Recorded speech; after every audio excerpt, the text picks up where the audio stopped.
తర్వాత ఈ యాక్ట్ 2/77 తీసేశారు. ఏది ప్రొహిబిషన్ ఆఫ్ అసైన్డ్ ల్యాండ్స్. ఇప్పుడు భూములు ప్రభుత్వ భూములు, ఇప్పుడు భూమి అనేది ఈజ్ అ ఫిక్స్డ్ కమోడిటీ కదండి. భూమి పెరగదు, పిల్లల్ని పెట్టదు, పెరగదు. ఇది భూమి ఈజ్ అ ఫిక్స్డ్ కమోడిటీ. దీని బౌండరీస్ ఒకసారి సరే కరెక్ట్గా ఫిక్స్ అయిన తర్వాత మీరిద్దరూ కలిపి జరుపుకుంటే, మీరు నేను కలిపి అటు ఇటు జరుపుకుంటే తప్ప దాంట్లో మార్పులు వచ్చే అవకాశం లేదు. అంతే కదండి. సో భూమి ఈజ్ అ ఫిక్స్డ్ కమోడిటీ. దాంట్లో కొన్ని పట్టా భూములు, దాని మీద మీకు హక్కుని ఎవరు తీసేయడానికి వీల్లేదు ఎక్సెప్ట్ ఫర్ ల్యాండ్ ఎక్విజిషన్. అది కూడా కంపల్సరీ ల్యాండ్ ఎక్విజిషన్.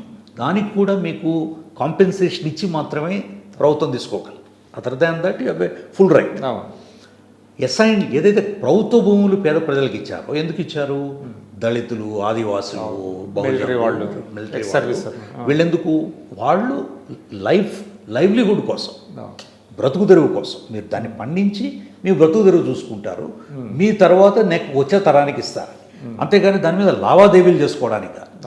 ఇది తీసేయడం వల్ల చాలా లక్షల ఎకరాల భూములు గత 6 నెలల్లోనే చేతులు మారిపోయాయి. అవునండి. అంటే ఈవెన్ అసైన్డ్ ల్యాండ్స్ కూడా తీసేసుకున్నారు.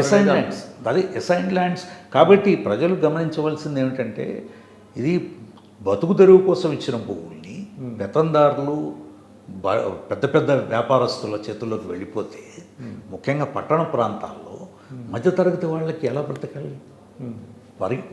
పేద వర్గాల వాళ్ళని వదిలేద్దాం, మధ్యతరగతి వాళ్ళ భవిష్యత్తు ఏమిటి? వాళ్ళు ఎక్కడ ఇల్లు కట్టుకుంటారు? ఎక్కడ